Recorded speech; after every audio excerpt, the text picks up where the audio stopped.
Olá, está no ar mais uma edição do Link CNJ. Aqui você acompanha assuntos da justiça que impactam o seu dia a dia em reportagens e conversas exclusivas com personalidades do mundo jurídico.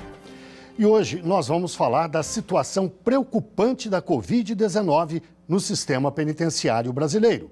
De dezembro de 2021 para janeiro deste ano, o número de casos foi multiplicado por 10.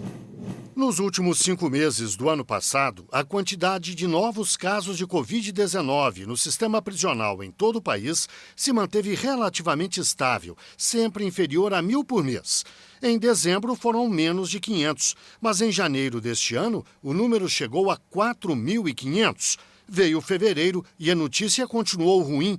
Foram quase 7.500 registros, crescimento de 65% em relação a janeiro. No sistema socioeducativo, que cuida de adolescentes em conflito com a lei, o resultado foi ainda pior. Quase 2.000 casos, aumento de 668% sobre janeiro. É um momento que inspira atenção, que inspira cuidados, em especial porque as condições desses ambientes são precárias. São precárias no sentido da cobertura de atendimento de saúde.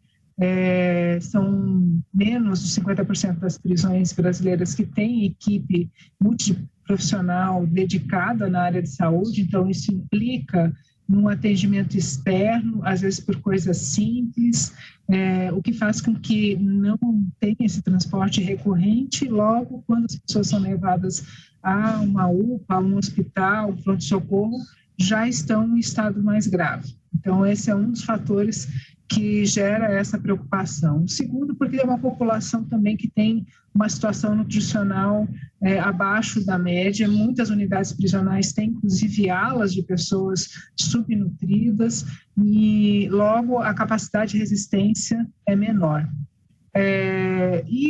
Por último, a gente tem também um grupo de pessoas com comorbidades nesses ambientes, né? E essas pessoas são mais vulneráveis, uma vez que esses espaços, de uma maneira geral, eles são espaços com pouca ventilação cruzada, com uma condição de aglomeração e superlotação importante, o que faz com que a doença possa se transmitir com mais facilidade. Logo no começo da pandemia, o CNJ recomendou a criação de um comitê com a participação do Judiciário e do Executivo para adotar medidas de urgência contra a Covid no sistema penitenciário e no socioeducativo. Os dados passaram a ser controlados mensalmente. Os procedimentos de limpeza e o uso de equipamentos de proteção foram estimulados. As visitas foram suspensas e só puderam ser retomadas com distanciamento e apresentação de cartão de vacina. Juízes de todo o país permitiram que presos com comorbidades cumprissem penas em prisão domiciliar com monitoração eletrônica, o que reduziu a superlotação em 10%. Mas o programa Fazendo Justiça reconhece que é preciso ampliar as iniciativas e trabalhar, por exemplo, pela melhoria da alimentação servida nas prisões, pela ampliação da cobertura de saúde e, principalmente, pela cobertura vacinal. No sistema prisional, apenas 56,7% das pessoas são vacinadas com pelo menos 2 doses. Na população brasileira como um todo, o índice chega a 72,9%. Sempre lembrando, né, que nós temos essas diferenças de unidade prisional para unidade prisional, mas é importante que a gente mantenha um melhor controle do fluxo vacinal, tanto prevendo a quantidade de pessoas que entram em média em cada estabelecimento e já tendo essas doses disponíveis, quanto verificando a rotatividade dessas pessoas, porque esse é um público que não é fixo, né? Então a gente não consegue avaliar, 60% das pessoas estão com a primeira dose, mais ou menos no ambiente prisional. Essas pessoas, elas podem não permanecer na unidade prisional no mês que vem, uma parte delas. Então, as que entram precisam ser avaliadas para ver se necessitam ainda da primeira dose. Para falar sobre o assunto, eu converso agora online com Janaína Palma, socióloga, mestre em Ciências Sociais e membro da equipe Infovírus. Converso também com Júlio Croda, presidente da Sociedade Brasileira de Medicina Tropical e pesquisador da Fiocruz. Muito obrigado aos dois pela participação no Link CNJ. Eu começo com uma pergunta para a Janaína. Você participa de uma pesquisa, Janaína, justamente sobre a Covid-19 no sistema penitenciário. Como é que se explica essa multiplicação por 10, de repente, de um mês para o outro? Bom, a pesquisa do Infovírus, a gente faz o monitoramento do painel do DEPEN desde abril de 2019. Então, eu acredito que esse aparecimento, né, desses dados de uma vez só, seja porque antes havia uma repressão dessas informações, né? E a gente tem estados que passaram 9 meses, 10 meses sem atualizar os dados e soltam de uma vez só. Então, não necessariamente esses casos surgiram todos agora, mas a informação foi disponibilizada no site de uma vez só. Então, seria uma espécie de represamento de dados. Por que isso acontece? Algumas vezes é porque o site do DEPEN demora de atualizar o painel, e em outras é o Estado que demora de repassar essa informação. Eles não mudam nenhum número, nem de suspeitos, nem de detectados, nem de óbito, passam vários meses repetindo a mesma informação. Outras vezes, o painel fica 15 dias sem atualizar, 20 dias sem atualizar, e quando atualiza, traz esses dados de uma vez só. Júlio, há alguma explicação técnica para além desta que a Janaína nos apresenta? Por exemplo, a data desta multiplicação por 10 coincide com a chegada da variante Ômicron ao Brasil. Seria isso, talvez?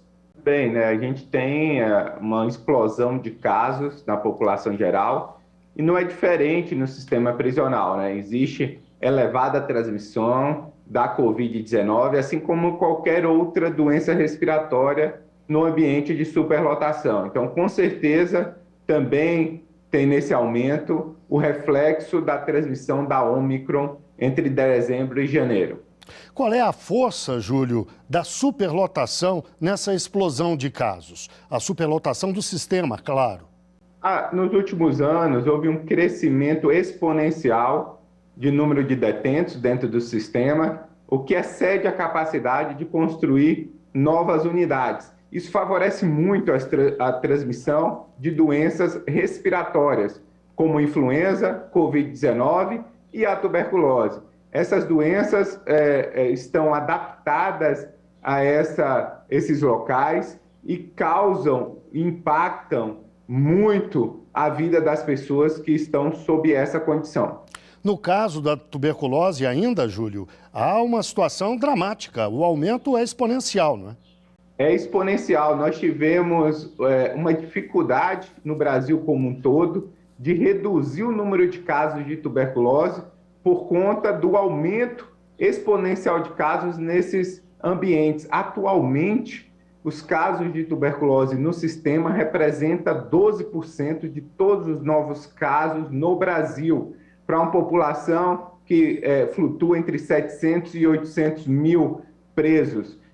Ela superou com a infecção com HIV. Então, a principal população com tuberculose nesse momento no Brasil, infelizmente, são as pessoas privadas de liberdade. Nós vamos falar um pouco mais sobre essa questão da transmissão, da vacinação, dos cuidados daqui a pouco, Júlio. Eu queria voltar à questão do relatório que é feito pela Infovírus. Queria até lhe pedir que você explicasse o que é exatamente a Infovírus, Janaína, e também nos dissesse qual é a confiabilidade desses dados. Na medida em que há represamento, que os estados atrasam, a gente pode acreditar que o número de casos de Covid no sistema penitenciário brasileiro é hoje o que está no papel? O Infovírus é um projeto, né, que junta pesquisadores de várias instituições, várias universidades do Brasil. É um projeto voluntariado, né? A gente que está na equipe Infovírus, a gente trabalha de forma voluntária para poder mapear e realmente observar se podemos ou não confiar nesses dados. O professor Júlio estava falando aí sobre os dados da tuberculose, como eles são alarmantes, e a gente precisa pensar que são dados que estão subnotificados, né?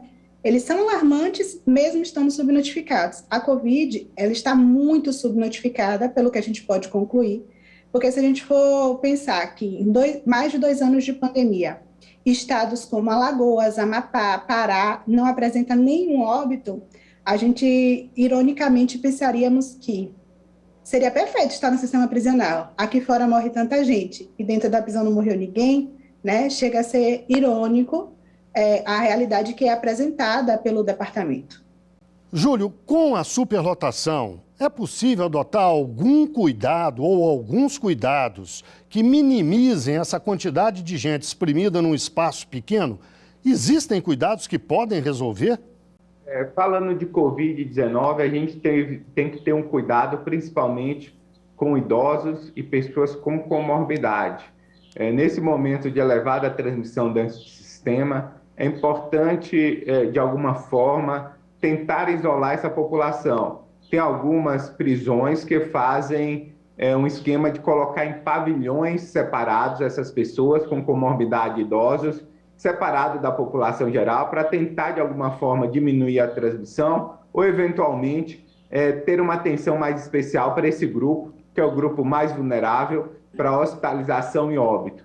Então, talvez seja uma medida. O uso de máscara é extremamente difícil nesses ambientes, se não for impossível. Distanciamento não existe. Lavagem de mãos, muitas prisões, muitos pavilhões e celas não têm acesso com frequência à água, álcool gel, que é um material inflamável. Então, fica muito poucas alternativas do ponto de vista das medidas preventivas.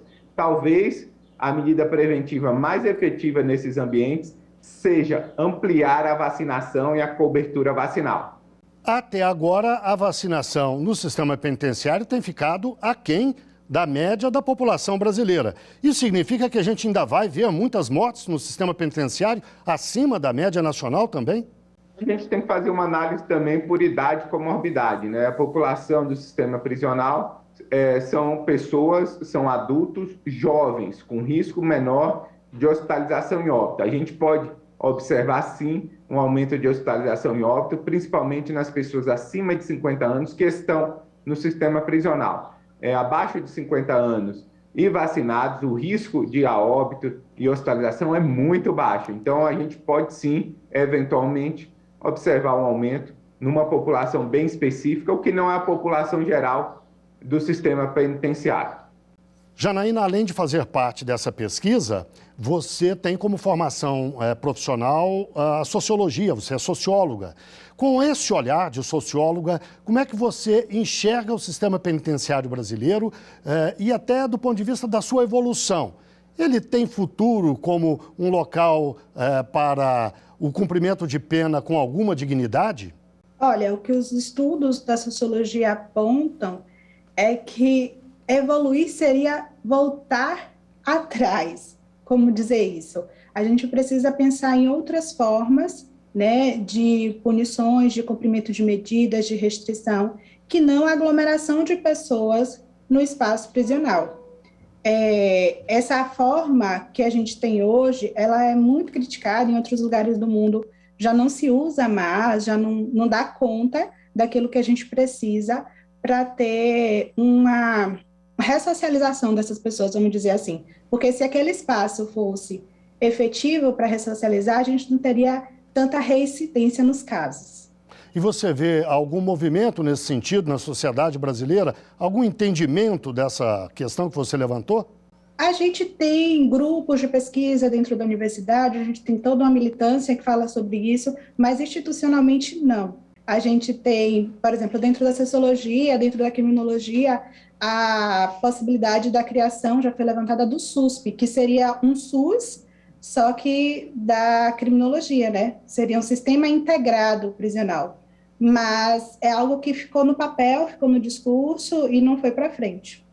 Júlio, você trabalha na Fiocruz, uma instituição secular, de grande respeito do ponto de vista científico. Ela, que contribuição tem dado ou poderia dar para essa situação de calamidade que a gente vive?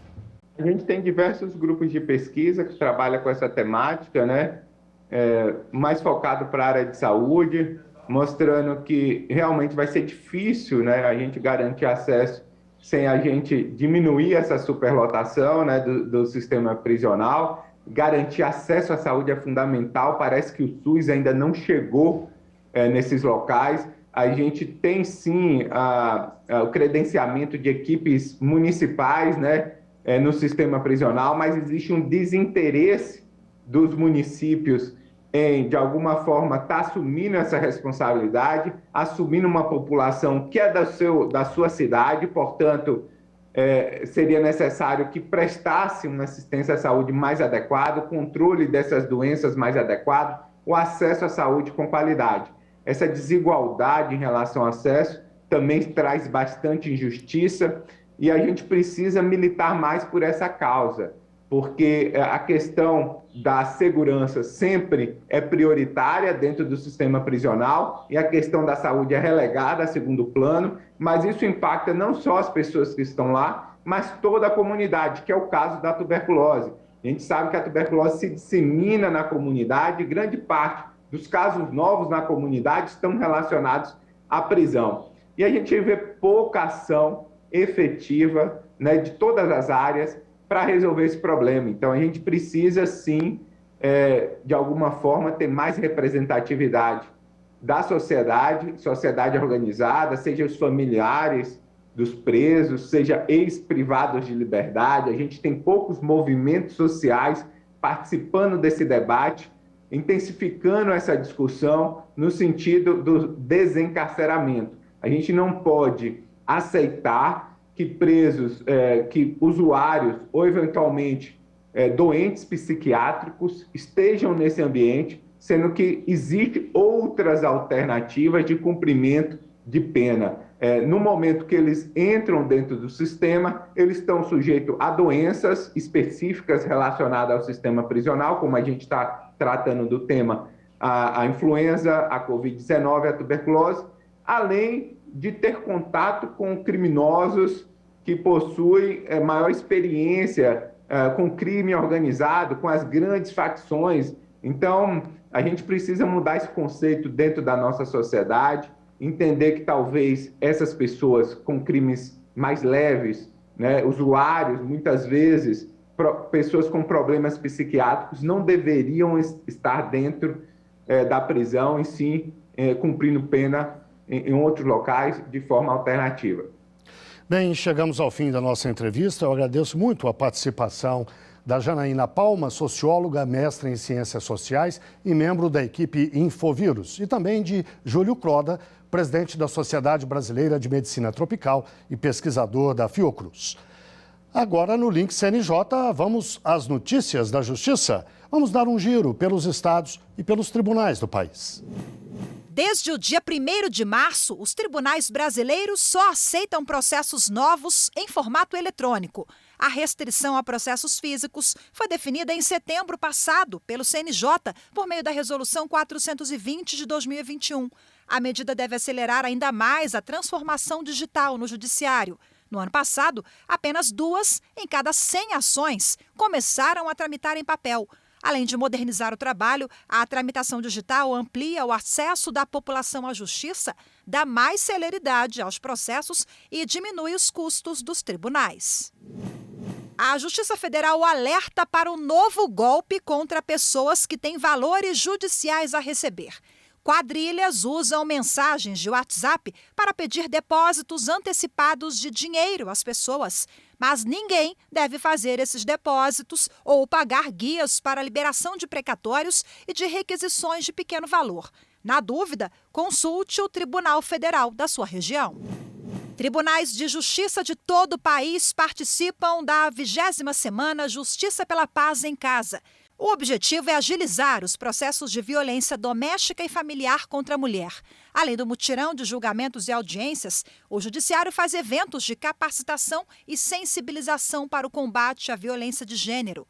A Semana Justiça pela Paz em Casa é organizada pelo CNJ e tem 3 edições anuais. A primeira em março, a segunda em agosto e a terceira em novembro.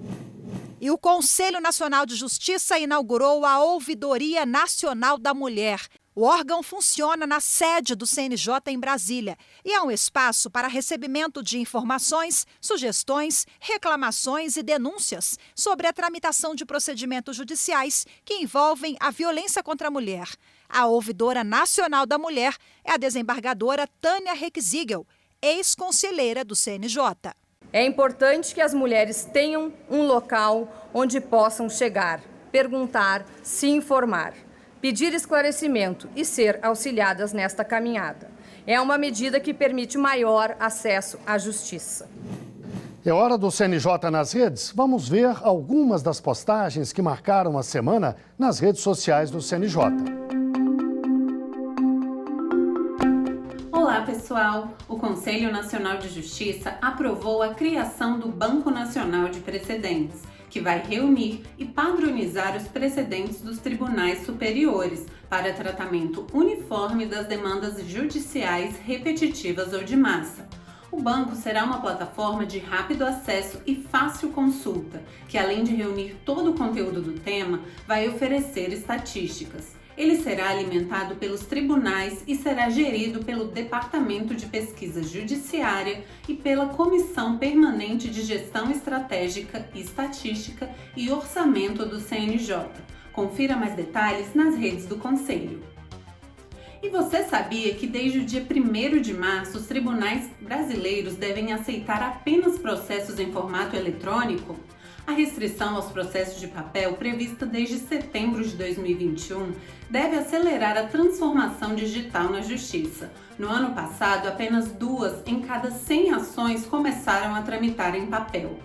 Além de modernizar o trabalho, a tramitação digital das ações judiciais pode ampliar o acesso da população à justiça, dar mais celeridade ao andamento dos processos e cortar custos para os tribunais. Saiba mais sobre isso na publicação do CNJ nas redes sociais. E para finalizar, o CNJ alcançou a marca de 100 sessões realizadas no plenário virtual. Essa modalidade, em que conselheiros podem votar remotamente, independentemente de onde estejam, deu uma nova dinâmica aos julgamentos. Essa transformação digital, que mudou a forma de o CNJ lidar com seu acervo de processos administrativos e disciplinares, teve início lá em 2015 e foi uma excelente ideia. O número médio de processos julgados em sessões do plenário virtual é 3,66 vezes maior do que a média de julgamentos das sessões em formato tradicional. Você pode conferir tudo isso nas redes do Conselho. Por hoje é só e até mais. Chegou a hora do quadro Uma História, aquele momento em que um juiz ou uma juíza conta um caso que marcou a carreira dele ou dela. Confira a história de hoje. Eu era juiz no interior do estado, na vara de família, e fui procurado por um casal já de meia idade, um pouco mais avançada, na verdade, com uma filha menor, uma filha temporona, e que não queria obedecer aos pais, tinha um problema grave de relacionamento, queria abandonar a escola, enfim, uma típica menina rebelde, não é? Mas os pais tinham tentado de tudo, já orientação com um psicólogo, de todas as formas, com a igreja, enfim, estavam desesperados, na verdade.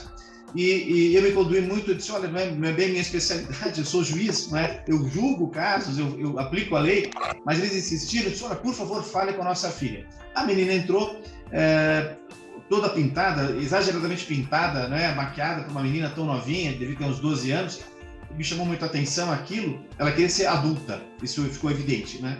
E eu conversando com ela, ela tinha aquele ar de deboche do pré-adolescente, né?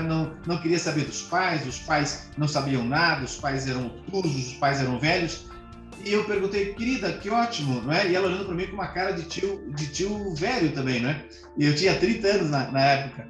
E eu disse, minha filha, mas o que eu queres fazer da vida? Eu quero ser modelo. E eu lembrei na hora que eu tinha um processo que já estava arquivado, uma história muito triste, de uma menina exatamente da idade dela, 12, 13 anos, que tinha ido a uma festa pública e houve lá, infelizmente, uma troca de tiros, né? Ela foi baleada. Aquela história também foi muito chocante, né? Nós fizemos toda a investigação ali no fórum e no final vieram as fotos, né? O legista fez as fotos e tal. Eu chamei o escrivão e disse, me traz aquele processo. E foi assim, e comecei a mostrar as fotos, eram fotos impactantes, evidentemente. Eu tive todo o cuidado, claro, não mostrei as fotos mais mais graves, não é? Para não chocar a menina, mas mostrei algumas fotos que impressionavam. A menina olhou aquilo, os olhos iam arregalando, e conversei bastante com ela, fechei, e ela, o sorriso de deboche saiu do rosto dela, não é? A vontade de chorar brotou dos olhos dela, e os pais ficaram comovidos e todos ficaram quietos dentro da sala. Eu fechei o caderno e disse: olha, é hora de vocês irem para casa e conversar entre vocês e refletirem sobre o que está acontecendo aqui, não é? Tu estás tendo a chance que pouquíssimas pessoas têm na vida de dar um rumo para a tua vida, de escolher o caminho do bem e do certo. Mas é contigo. Ninguém pode fazer tu pegar a tua mão e escrever a tua história. A caligrafia vai ser tua. O que a gente pode te dar é lápis e papel. É o que a gente está fazendo agora. E foram para casa, eu nunca mais os vi, eu fui transferido, eu fui promovido, né? Eu fiz um giro depois de 29 anos praticamente, né? Na minha vida. Um dia eu estava ali de novo nessa cidade do interior, almoçando com amigos, com outros juízes, se aproxima um casal bem mais velho e dizem: boa tarde, o senhor lembra da gente? O senhor salvou nossa filha.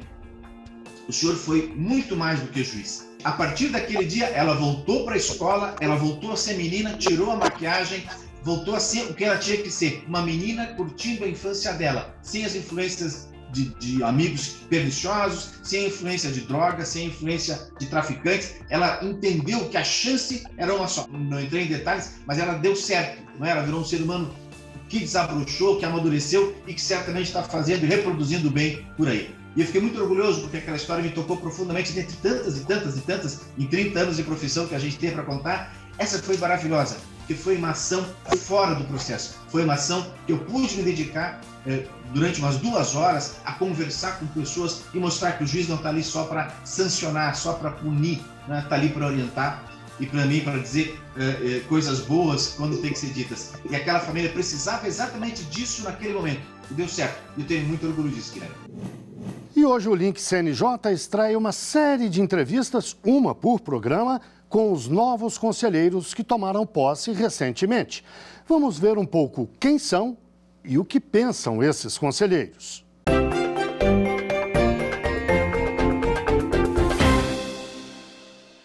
O primeiro a se apresentar aqui é Mauro Martins, formado em Direito pela UERJ em 1990, mestre em Direito, foi defensor público, juiz de primeiro grau e desembargador do Tribunal de Justiça do Rio de Janeiro. Chegou a conselheiro do CNJ na vaga destinada a desembargador estadual.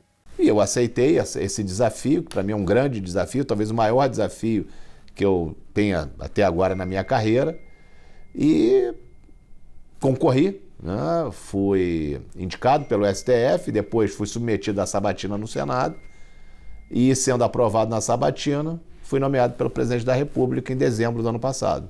O papel do CNJ. O CNJ ele hoje tem um papel importantíssimo no cenário jurídico nacional. Ele exerce um controle disciplinar sobre os magistrados.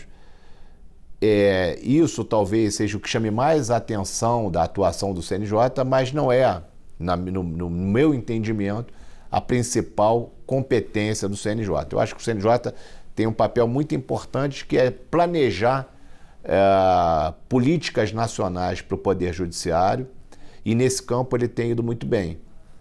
Então eu tenho a expectativa de poder contribuir com a minha experiência de magistrado de quase 30 anos e que já viu, né, muitas situações que estão a depender de uma melhoria, de um dedo de Brasília para que seja aprimorado.